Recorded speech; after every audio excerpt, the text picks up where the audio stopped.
since you guys have been around, huh?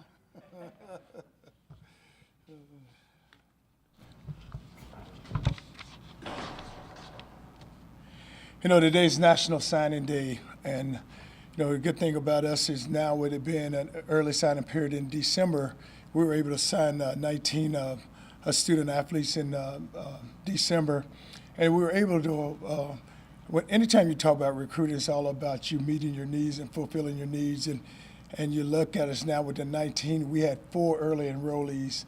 One had being a defensive lineman and 3 defensive backs, which was a big need for us, just to get them on campus and then let them get started with the January period, and they coming in with the winter conditioning. And then what we have left with the group, you look at it just offensively, we were able to go get 4 offensive linemen, which is always a big need for us. A quarterback, we were able to go sign a quarterback. And then we were able to go get 3 wide receivers with us, graduating the wide receivers. And then on the defensive side, we were able to go get 3 linebackers, which is also a big need for us. And then get another defensive lineman. We had 2 that we were waiting on today. We didn't get them.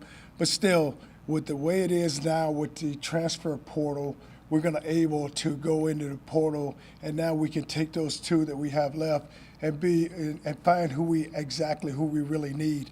And you look at last season, we were able to go get Blake Barnett, and so it's going to be it's a lot. It's 1,400 names right now in the portal, so you're going to be able to go in and get the guys that you need, which will be a great asset to us in our program. Looking forward to going into the transfer portal, what needs have you not met that you want to get? I know there's a couple guys that you missed out on were DBs and D-line. Is that where you're still looking for? What you want to get is just the best players, and there's going to be some really good players, and then you just want to see what's really available for you. We wanted a pass rusher, and that's what we missed out on, and that's what if we can find us a pass rusher, and also with the defensive back safety. But whatever's there, if it's a really good football player, then we're going to take them. Do you think this team is shaking off where last year ended, and what do you do to get them to forget about that and move on? Well, with the off season now, you just got to make sure that you find the leadership. So now you have to move forward, and you like to feel like they're. I don't think it ever shakes off until you get back on the grass, and then you start practicing, and then you guys start competing again. But they're doing well right now in the winter conditioning program, with the way we're lifting and guys going about their business. The thing we need to do, and I said it last year, guys are putting on weight. We need to get bigger. Guys are putting on weight and just be competitive. We got to be able to run. And we want to address that because you got to have speed and you got to be big and just play physical.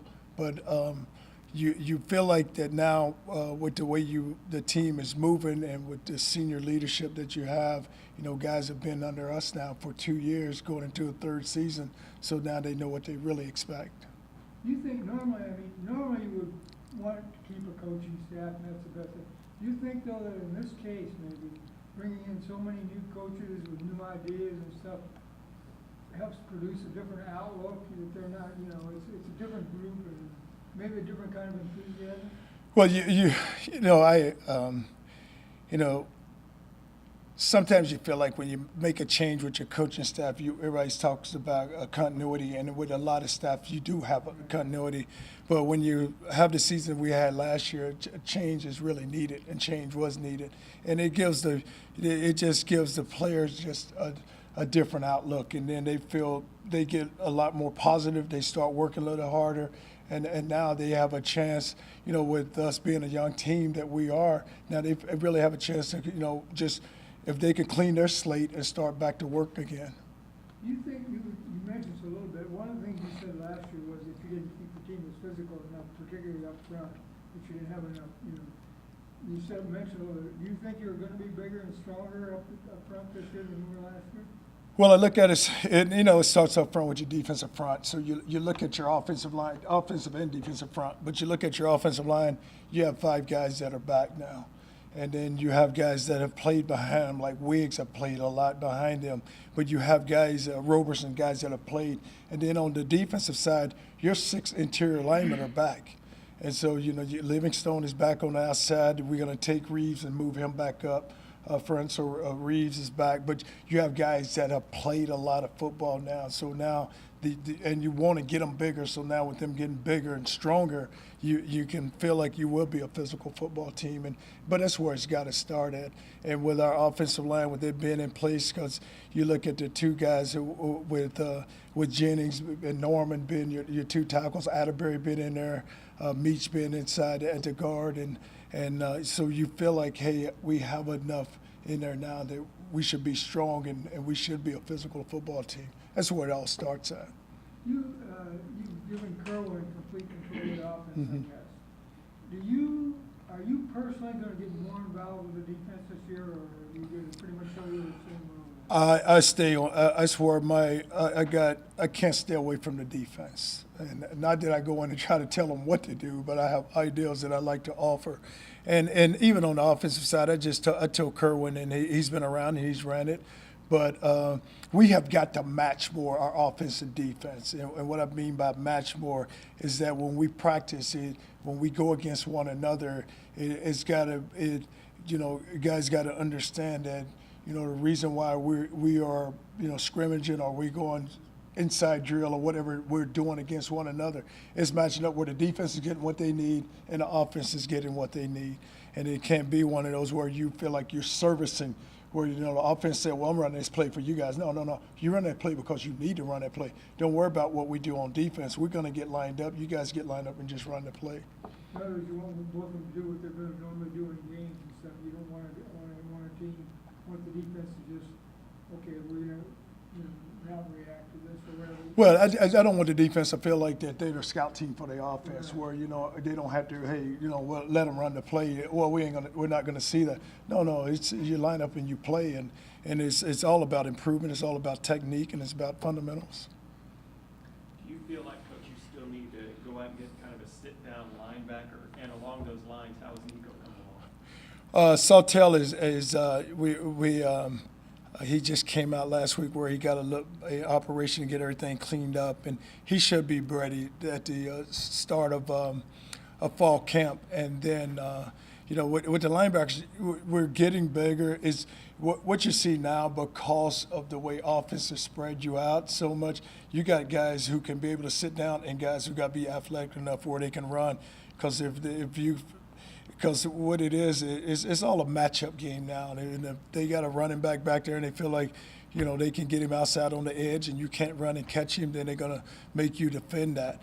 But would it really feel good, if we get Sawtell back, and the way Boyles came on late, Greer's another guy that can play for some and give us some snaps, and then we got a bunch of young guys that we got to we have to take a look at. With Kerwin coming into the fold, and you still have a few coaching spots up for grabs, how difficult was it for you to recruit without 3 guys for the last few weeks of the cycle? It is. I give a lot of credit to our coaches because they, I went out on the road the last the month of January. I was out with them, but it's, those guys did a good job of recruiting, and it was. But as soon as I got Kerwin in place and Jeremy in place, they were able to go in their different areas. But we have area recruiting, and then we recruit by position. So those guys kind of knew who we had already. So, with me, I was just going to go see the signees that we already had, and a lot of them were going either in front of me or behind me, coming behind me. But, they did a good job with the guys I had, with that being BJ, with Cronin, with King, with Charlie Williams, and who am I missing? I'm missing one. But we had the guys where we just knew we had to go out, and that was our job. Burke and Justin did a really good job. Along those lines, are you close to filling those potential roles? Yeah, I think by the end of this week, what I want to do is when you're talking to coaches and some of them are in different places, you like to get through the recruiting cycle, and then once you get done with it, then you like to get that done and hoping by Monday we're gonna come and it's time to go to work, and so they should be in place. I know you didn't need a DB coach and then maybe a D-line coach, so there's a third coach in there. Where do you see that fitting in? Well, we just gotta, with our staff right now, offensively we kind of set, so it's gonna be a defensive spot. So it'll be two coaches on the defensive side that will end up rounding out our coaching staff. Coach, what do you like about Parker, the kid from Plant? I tell you what, Leo opened our eyes. It was, we have our 707 camp here, and so it's sling and shoot. So he was at the sling and shoot, and Plant, I think they ended up winning it, or maybe they didn't win it, but he was such a competitor and played every position. And whenever they had to make a play, he made it. And just sitting there watching how he competed that day, I said, wow, we have to take him. I said, I don't care where we play him, we'll find a position for him, but he's a guy that we need to have in our program. And, he ended up having a really good season. And you just watch some of the plays that he made at Plant. And I can remember one game, he goes out there and he knocks down the ball as a defensive back, and they end up winning the game. But he can do so much, and that's just his toughness and just like I said, just how he goes out and competes. And you said another kid from Pinell is the kid from Largo, the lineman. Oh, you're talking about Raymond Collins. Raymond Collins, just big, and he's gonna, once he develop, he's got good size on him already. Me personally, I like big guys because I just think we don't have enough in our program, and when you get to big guys, then I always do this whenever we play a game. I kind of I look at their linemen. And then I kind of say, okay, if I look at their linemen, I know if we have a chance or not. So I'm going to go look at our offensive line and go look at their defensive line. Because skill guys are skill guys. If you got a guy who can outrun people, he's going to outrun people. And, it's just a matchup, so I'm going to run past that guy. But if you don't have guys up front that can win for you, then that's where your issues are. And that's where you're not going to be able to win games. In the running back room, there seems to be a bit of attrition behind Kronk and Johnny Ford. Who else is in that running back room right now? Well, you go Kronk, you go Johnny Ford, Sands is in that room. I think I got 4 or 5 running backs right now. And then Josh Berry's coming in the fold. So, and we only play one, but we got to figure out how we can get because you watch Kronk, he's a different runner than Johnny is. But you got guys that are coming in there that can really help us and really add value to that room. Yeah, I know Kelly Jordan, he was a running back in high school. High school. You're going to the wide receiver? Well, we can play him outside or inside because you think about Joyner, the first 3 games he has 1,000 yards. You don't want to see him break his leg, but if he doesn't, then what does he end up with? And then then everybody comes in and opens up the door and starts recruiting him, and then where are we then? But I didn't want to see that happen, but I'm glad we got him because he is a dynamic player. Do you think the way this team won games early, where sometimes we were going down the last minute, gave them a false sense of security about, well, when we need to do this, we'll do it, so if we get behind early, it's not a big deal? Do you think that happened at all last year? Well, with the number of games that we had to come back and win, sometimes guys think it's going to happen, and then when it doesn't, when you lose key players, like when you start battling there and like early you was winning, you had the quarterback and he was healthy and you would come back and win, and now you lose the quarterback and you still trying to battle back and win those games. It's not going to happen for you. And it's not so much that they got that false sense of security. It just, it's where you should never place yourself in that position week in and week out. If you can go dominate a team, go dominate a team. And that's what we never did do. And then you're right, then it happened so many times, they always felt like, oh, we're going to come back and win this game, we're going to be okay. And then it didn't happen. Coach, there's always been an arms race or facilities race in college football, but it just seems more intense than ever now. How has the lack of that facility affected your recruiting? Well, what happened with some kids that we recruit, or student athletes that we recruit, that becomes a big deal for them. And what they look at is that what you have compared to what someone else has, or whom else is recruiting them. But we're in the process, and we're going about it where we're going to make that happen. And we knowing that, we still got to go raise the money to make it happen. But sometimes I look at some players, and that's all they want to talk about. And a player told me the other day, well, not the other day, but when he's here on a visit, he said, "Hey, Coach, Coach so-and-so told me to ask you to show you his facility." And I said, and the young man said, "I told him I saw your facility." And he said, "No, you didn't see his facility. You saw his office, but you didn't see his facility." And what he thought, and I said, you were in our facility. You did see it. But you guess, that's going to always be something that we got to battle against. And that's why you got to have good recruiters on your staff, because you have to be able to overcome that, because it's going to be there, and it's going to be something that some people talk about, because they're going to use it against you. But I always tell that whomever it is, I say, well, since that team feel like we don't have, ask them to play us, and then we'll see who's the better team. But I can never get that done. Along those lines, you're still talking about building the whole thing, indoor facility and new football ground. Would you rather just see them at this point just concentrate on getting that indoor thing built, and because we're talking about still a lot of money there. Right. And if you want to, if they're talking about starting it this year, would you rather see them say, okay, let's take and break this into two parts, or do you think they should wait till they can do it all? Well, even if you break it into two parts, probably what you need to build first are the offices, the weight room, the training room. Because you want the indoor where you have weather, you have somewhere to go. But when they walk in, they want to see that. Like, hey, I was in the office. We have this unbelievable theater room, this big auditorium for them to see. But and I know that we still got to raise, and we have an AD who's out in front of it, and we have everyone who's out in front of it, knowing what we had to go get done. So we just gotta keep working at it, and eventually it will happen. It'll come along, and we got to do our part on the field.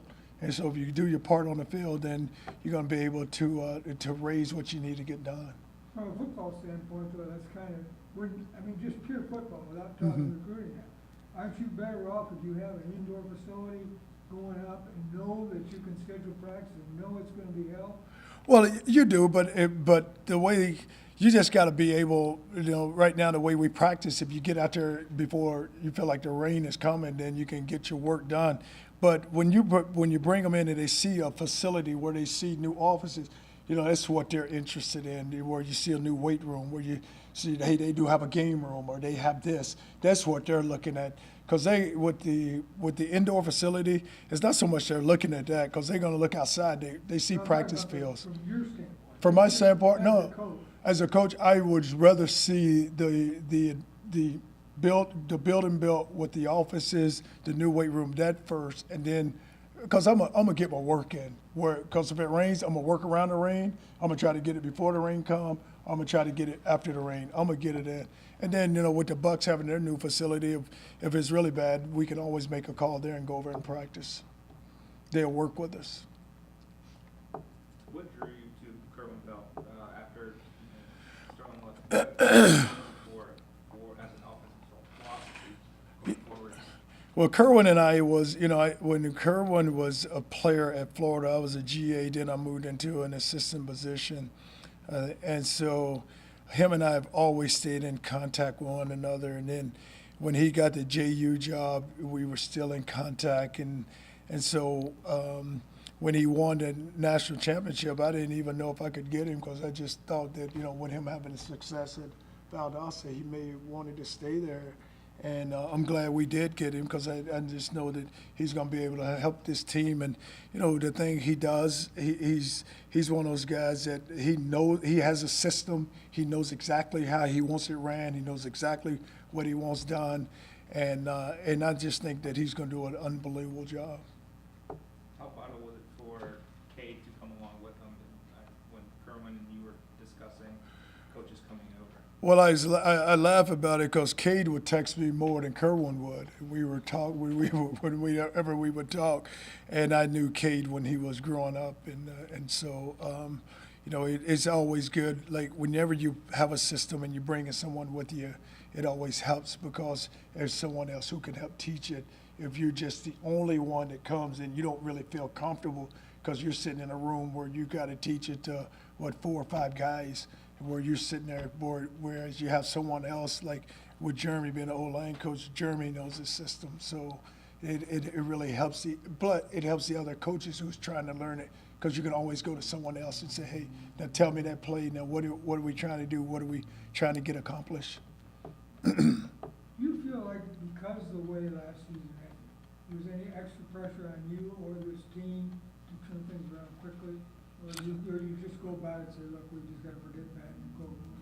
Well, we're going into our 3rd season, and you want to win. I mean, that's the bottom line, and you have to win. I mean, I'm not pleased at all about the way last season ended, and because you're sitting there, you're rolling at 7-0, and then you go lose 6 in a row.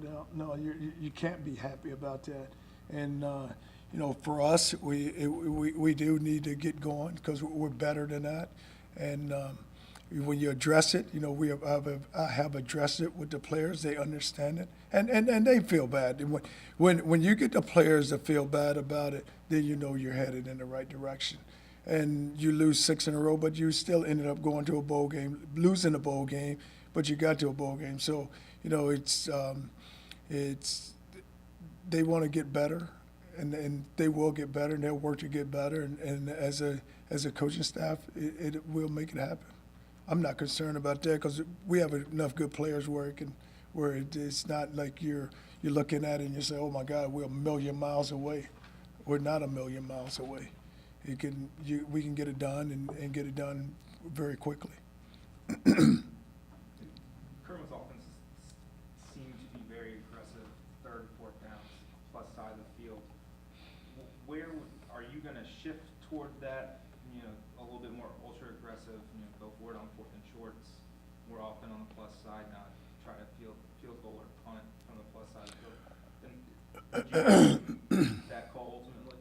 Well, you just got to see how the game is going when you make those decisions. It's always the flow of the game, and it's how well your kicker. You know, now you'll feel more comfortable. Last year with the kicker, if he gets stronger, then you can feel like he can kick it from a further distance away, or the punter can put the ball where you need it if you have to go punt the ball. But it's all flow of the game and just how it's going with the game and making those calls. You know, hey, can we go get it? It's 4th and whatever. Do you go out there and try to go get it? And it depends, like I said, where you are. Are you in front or are you behind? Do you need to go make a play? Do we need to keep the ball to keep this drive going? So it's all the flow of the game. One more question about the Russian that's on campus, Vaughn. Mm-hmm. Is he ready to come in and contribute if he practices well? Well, it's just like you look at Vaughn, and he's a true freshman. He's on campus, and he's working. He's getting stronger. But you really don't know that until once we get out there and he starts. He gets into it where he's where he learns the defense, and he learns how to practice and how to go to work. You know, he was a prep school, so now, you know, him coming from prep school, he's still a high school senior. So now, but he's on campus, and we'll be able to see that this spring. Of the 11 players that were suspended for the gas bill, are anyone able to come back to the school, or are anyone back Well, with the school? Well, some of them have moved on. Some of them, I think 2 or 3 of them are in school, but you know, some have moved on and they decided to go play somewhere else. Are they still, the 2 or 3 that are still here, They're in school, so they're working, and maybe they may be earning that right to get back. Good? It's good. All right. All right. Thank you. Jerry, Mm-hmm.